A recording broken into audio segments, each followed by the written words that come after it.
If you write a patent or you write a draft and there's something in there that's already in the public domain, fire the patent attorney. We looked at patents. I got a portfolio of 2,000, 5,000 patents. You have to go in and explain to them why their star patents are essentially worthless, and some of their other stuff that they completely overlooked is actually some really good stuff. When I started writing patents, I created a little bit of a template for myself. Okay, number one, these little words can really make or break a patent. So one of the tricks that I'm personally using whenever I write a patent.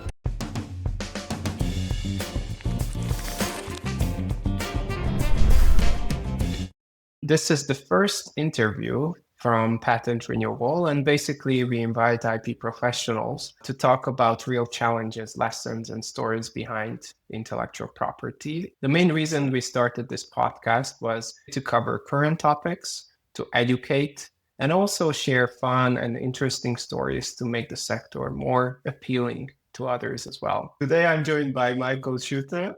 Welcome, Michael. So the first question I think that would be interesting to discuss is, who is Michael Schuette?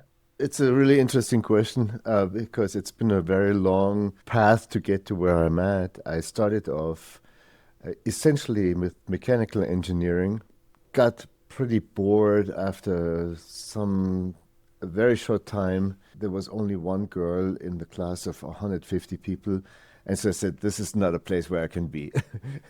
And I ended up getting admitted into the biology program at the University of Munich, got my PhD there, went through a number of faculty positions eventually in the United States. I taught myself computer sciences and started building my own systems, writing my own software, eventually got in touch with a number of different companies. One of those companies eventually hired me. It was a company doing primarily memory and storage, and my punchline, easy to remember, is I used to work on Alzheimer's disease, and that's how I got into the memory business.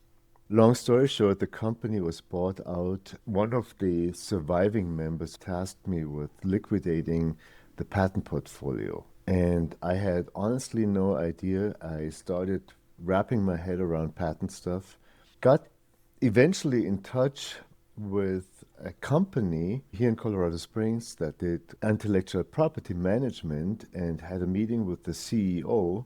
And the CEO of the company gives me a claim chart about some computer systems that they were trying to assert some claims against, and asked me, well, what do you think about it? And I said, well, it's kind of cute, but it's all wrong. I'm sorry.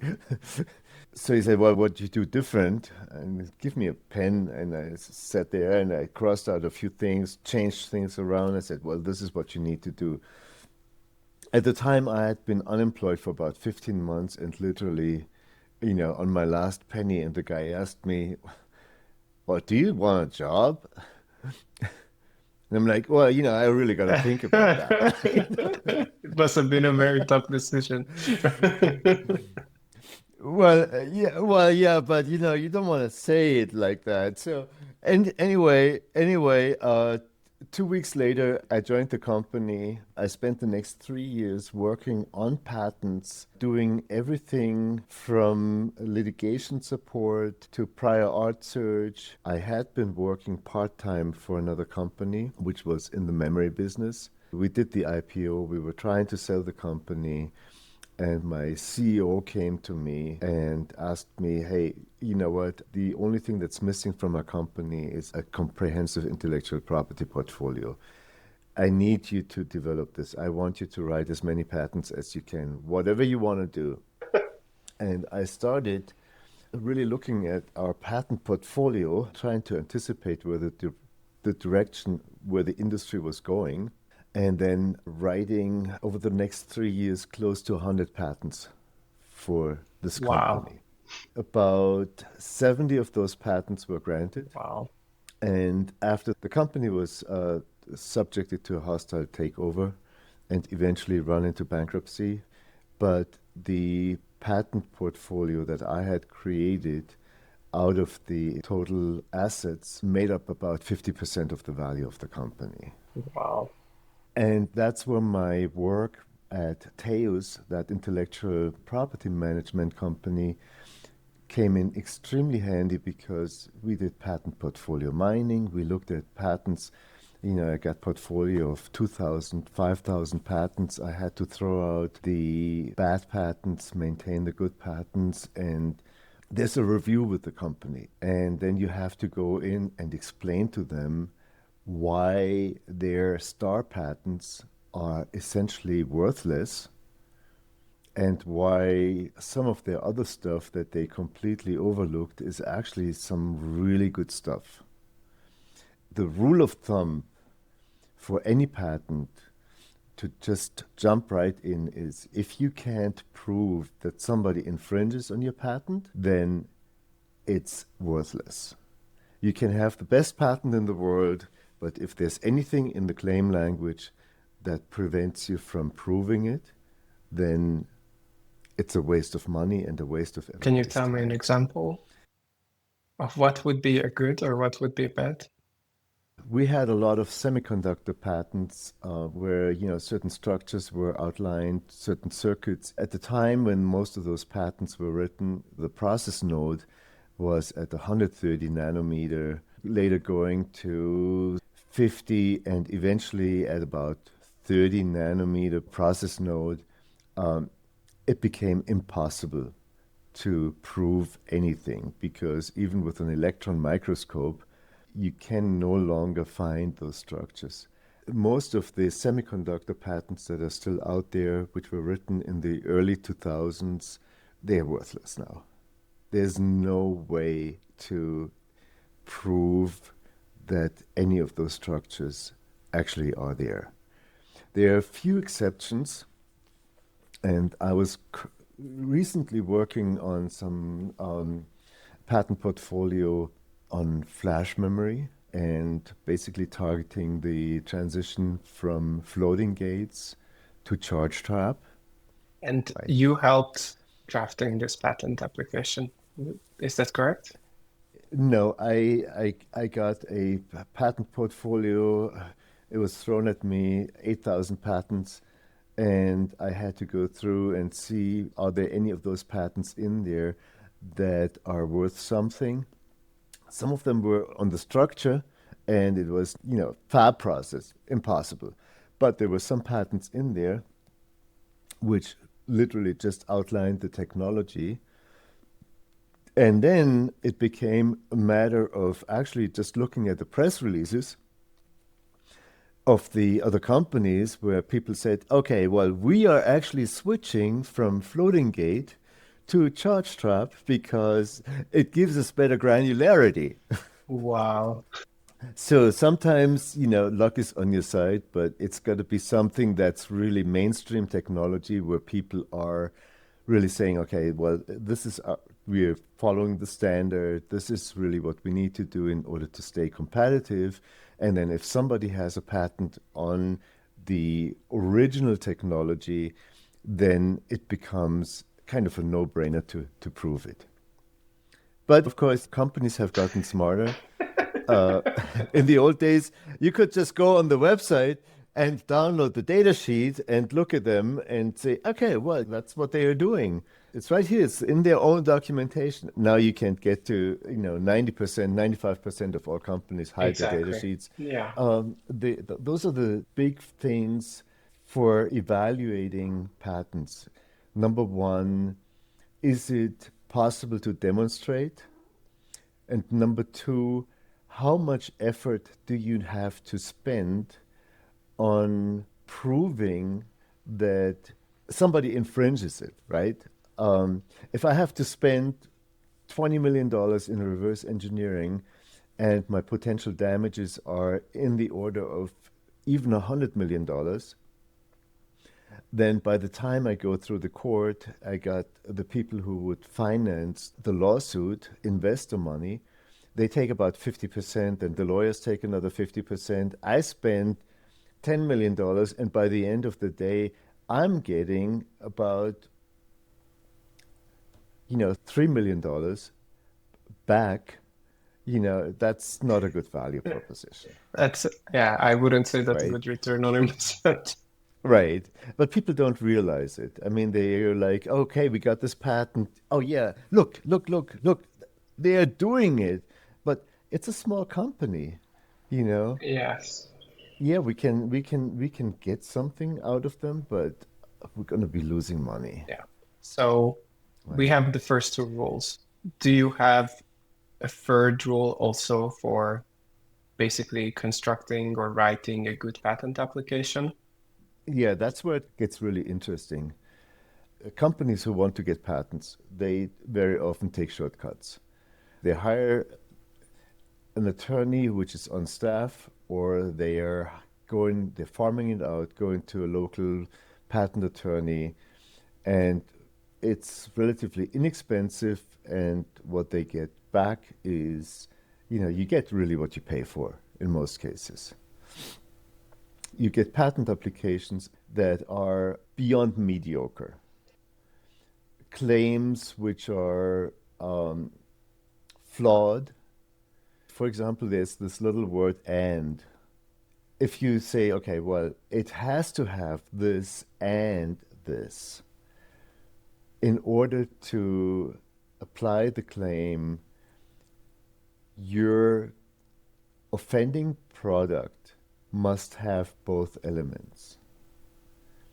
If it says or, well, that's a different story, right? But there are these little words in there that can really make or break a patent. And whenever I see something and in a claim language, then I'm always like, okay, hold on. If it's not a logical sequence where one thing leads to another, but it's a listing of different elements, all of which have to be present at the same time, then it's a big red flag, right? Um, the other thing that I constantly run into is the issue of indefiniteness, that there is no precedent of a claim element. It's thrown in instead of being introduced, which is the easiest way to invalidate a claim. The next thing is that the claim talks about stuff which is not supported by the specifications. And the patent office very often requires what's called literal support. Going to the point where I'm saying, okay, well, my flag has to be red, white, and blue, and the specifications say it has to be blue, white, and red. Uh, if you get a bad or a hostile judge or patent examiner, they will throw it out because they say it is not supported in the specifications.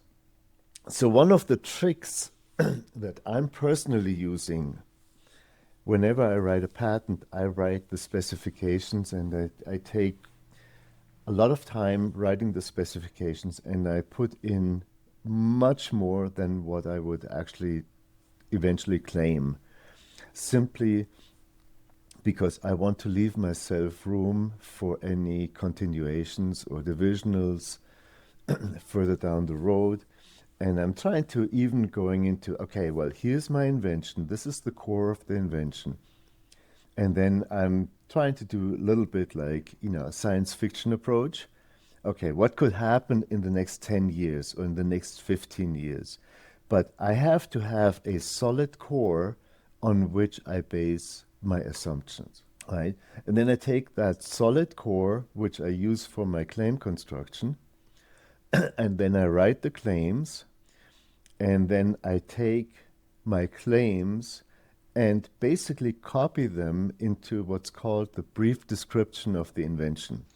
Ah, Instead, that it's not one sentence anymore, but it's broken up into different sentences. And I can put a little bit of explanations behind each of the points so that nobody can argue later that, okay, well, it's not really explained, right? But I have to make sure that every claim element that I have is actually part of the specifications and that it is actually explained in the specifications. yeah. If you have a patent that you could make the interpretation in a way that it applies to a new product if it's not explained in your specifications how this works, then your claims are not applicable. You cannot apply them, right? So it's kind of a fine line. Uh, Yeah. Next Yeah. thing, I this is kind of an anecdote. I wrote a patent application. I sent it to our corporate lawyers, and I get it back, and I start reading. And typically, I'm used to patent attorneys changing maybe one or two sentences, maybe three sentences, adding a little word here or there, because I've written all my patents from scratch, literally from beginning to end, including claims. So I get this patent back, and there's something I'm like, where's this come from? I don't remember writing this.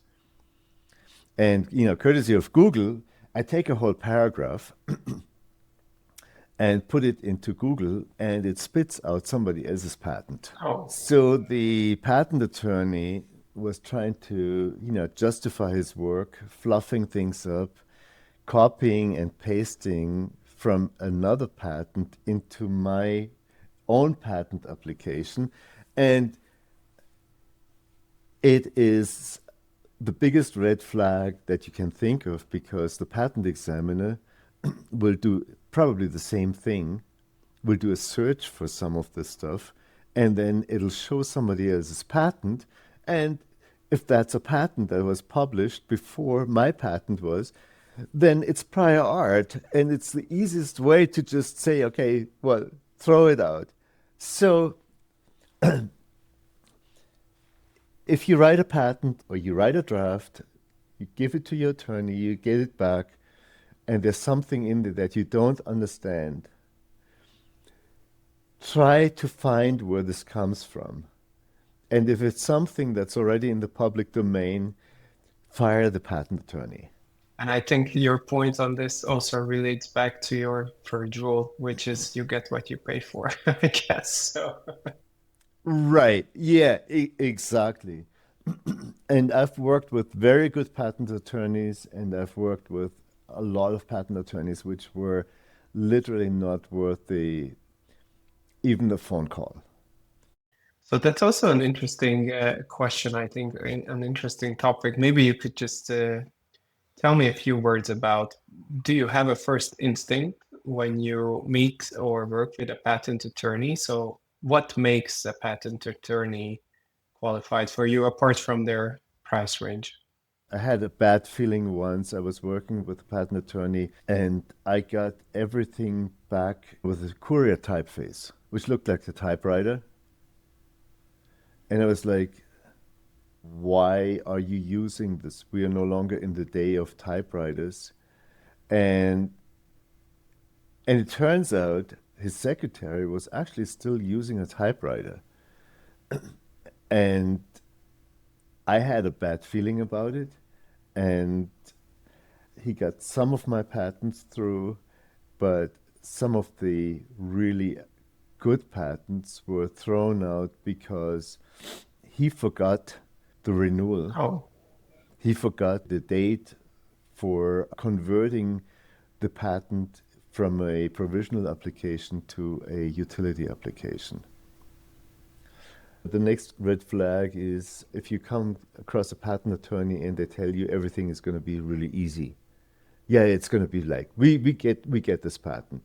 Yeah, the easy way for a patent attorney to get your patent is to make the patent kind of nonsensical. what do you mean by that? They change something around, and then it's an invention that doesn't Oh, work. okay.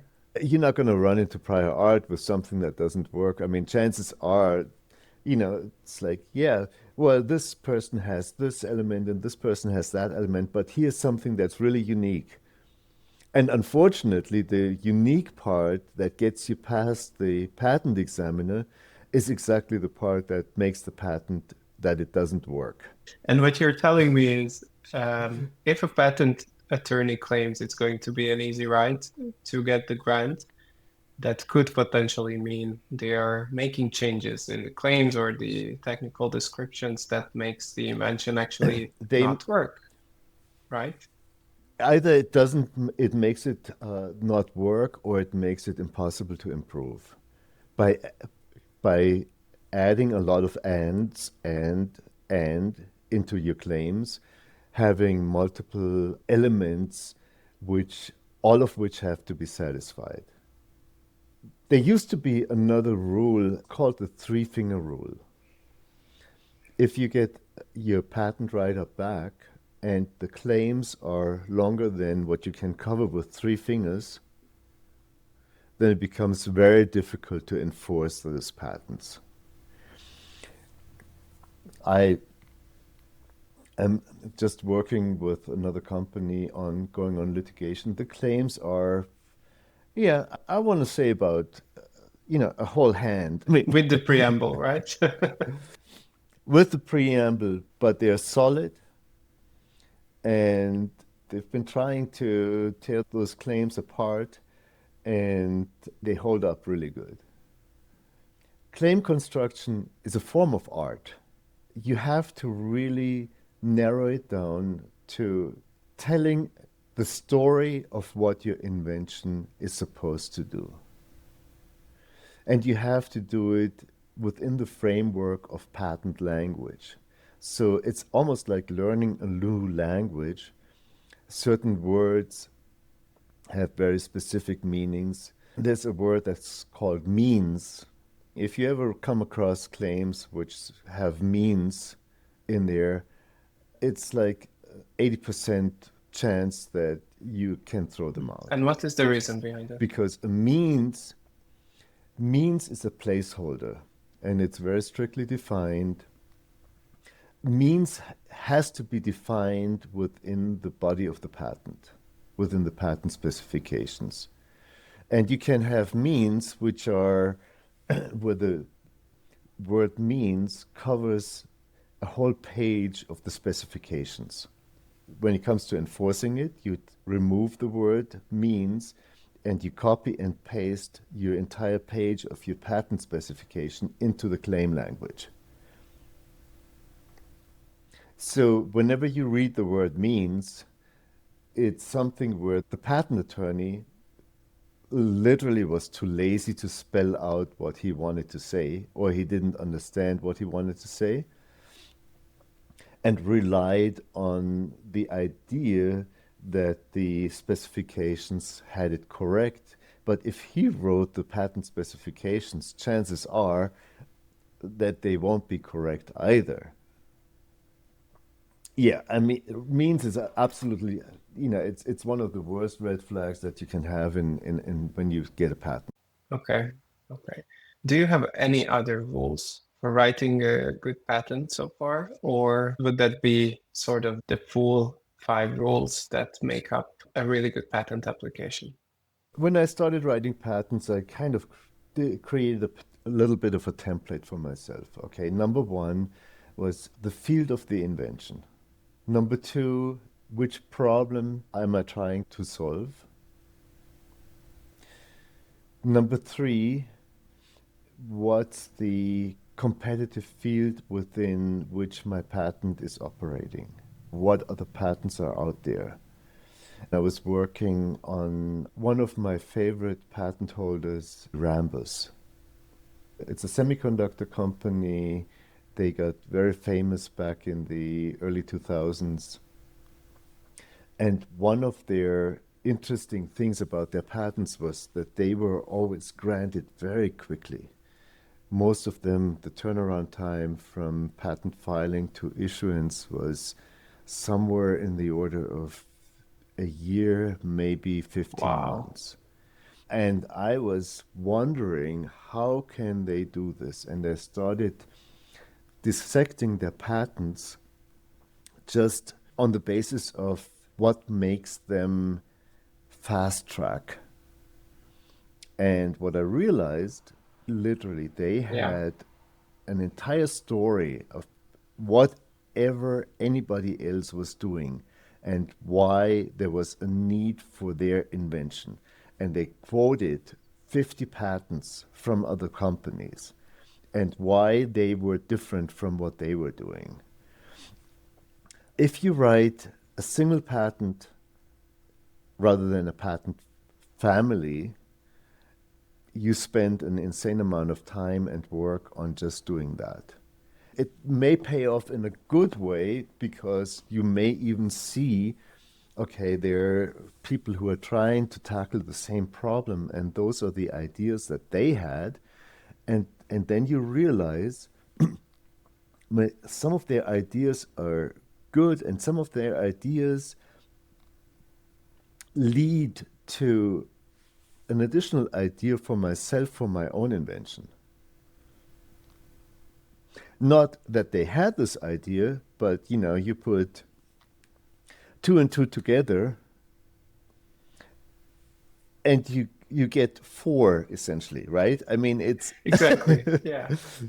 yeah, it's their idea and my idea, and if I take their mental concept, their framework, but I'm doing it, I turn it around and do it in a very different way so that I'm not even, touching their intellectual property, but it helps me to understand, what my invention could be or how I can make my invention a lot better. And that really helps, going forward, especially if you look at some very good patents from the competition, and then it's like, well, they're doing this, but wait a second, 15 years from now, there may be a chance that I can take an idea from here, which is not really what they say, but it's kind of the underlying concept, and I'm going to tie this into my patent application because that tells me there's a really good chance that the industry is going to move in that direction. And that's what you referenced before as the sci-fi mindset. Is that correct? Yeah. Yes, exactly. But you can't write patents on the basis of Asimov. What you should always try to do is target a technology that is at least 5 to 10 years out in the future from production, because otherwise you're going to run into problems where your prior art or once the time is right, many people will have the same idea. There are exceptions. When I was at OCC, and we started working on solid state drives, and we came up with this idea of putting a rate controller onto a card, on a PCI card, and then mounting those solid state drives with cables attached to them to the rate controller onto that card. And we ended up with a huge thing, it was like a very bulky thing, and tying the cables in there. And I said, what? I went to my CEO, I said, well, if you tell anybody about this, I'm gonna shoot you. I'm gonna route the cables in the PCB to a standard industry connector. And we simply built a card where we can plug our solid state drives directly into that connector. Super simple idea. Is it enforceable? Can you prove that somebody else does it? Yes, all you need to do is look at it. You don't even have to look at the physical product. You can go on, the Amazon website and you have the documentation there.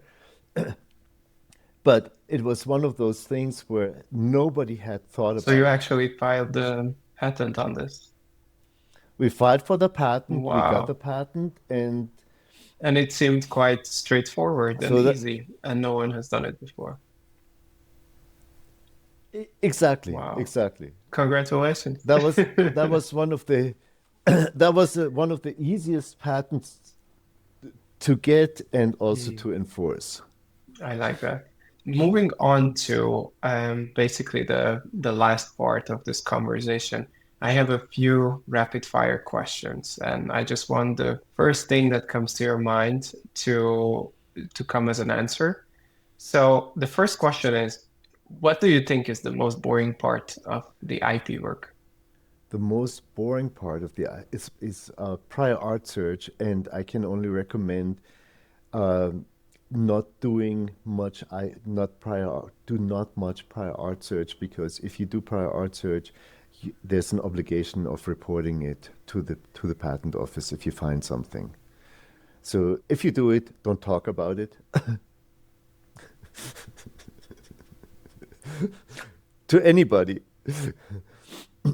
But I mean, yes, you want to know a little bit about the field, but don't go into it.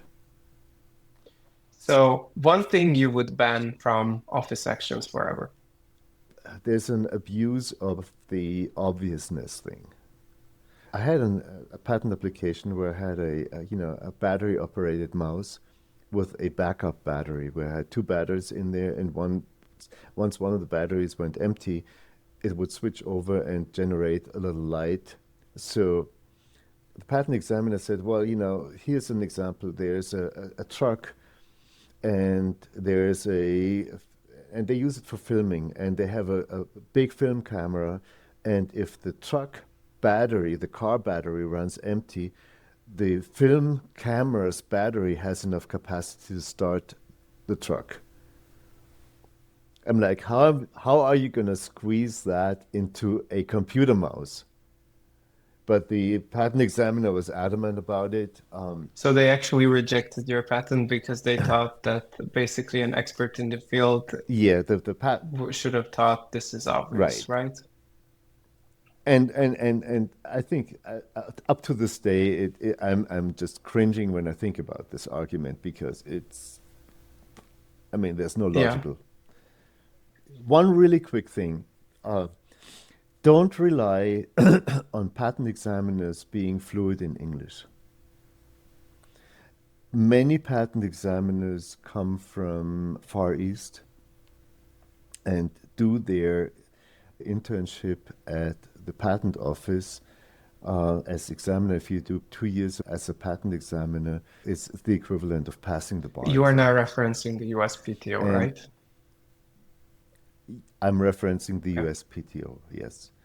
And I've been battling patent examiners that did not understand that there was a difference between amplitude and velocity, that they were two different things.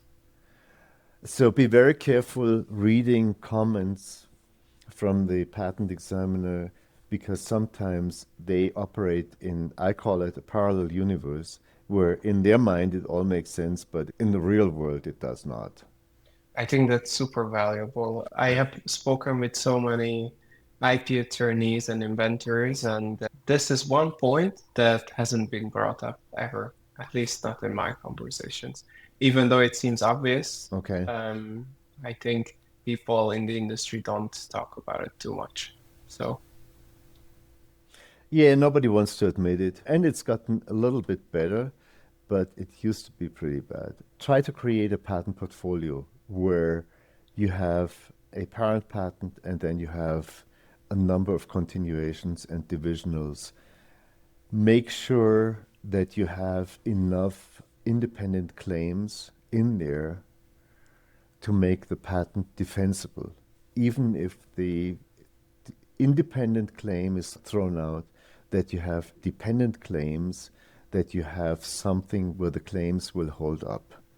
And it can be some minor thing that will not really impact the enforceability of your patent. I had a patent where the difference between it goes about memory reads and writes in different situations.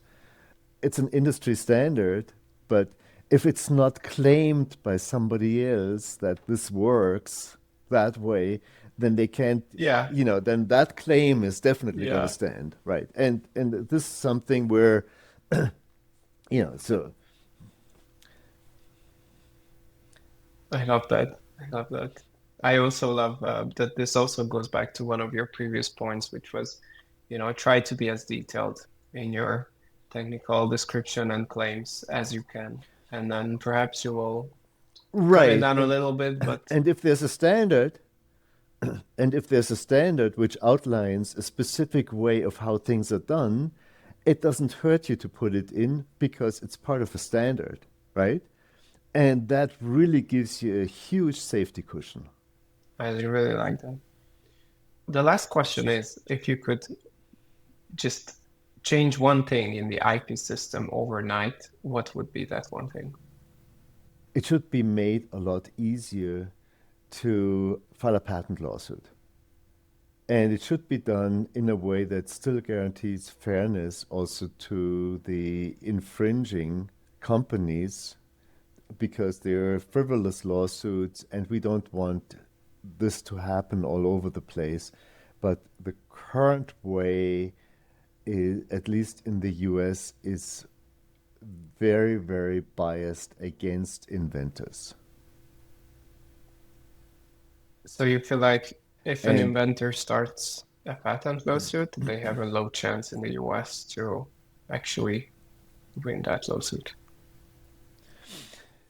uh, in the current system, I mean, even filing a patent lawsuit, you need to raise about $5 million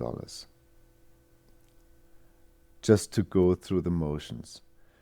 And there should be, in my opinion, if there was something like a fast track, like a first stage, like almost like a filter, where your a claim goes through a panel, and then the panel says, okay, it's a yes or a no, and it costs you what, $10,000 or $50,000, which is still reasonable, you know, and prevents you from completely going overboard with frivolous lawsuits so that, you know, people filing some claims and just suing everybody, that doesn't happen because eventually they run out of money. But not $5 million, you know. That seems quite unreal. And then having a panel, independent panel, reviewing the claims and say, well, you got some standing here. Um, no, you don't. This is really just BS, you know. Uh, that would be a good thing. So, Michael, thank you so much for joining me today. It's been a great conversation, and I think I personally learned a lot, and I really hope that our audience is going to be benefiting from this as well. For those who are listening, if you would like to follow our work and the future podcast episodes, then please follow us and subscribe, and then we will be talking about other IP related topics very soon. Thank you so much, Michael. Thanks, David, for having me.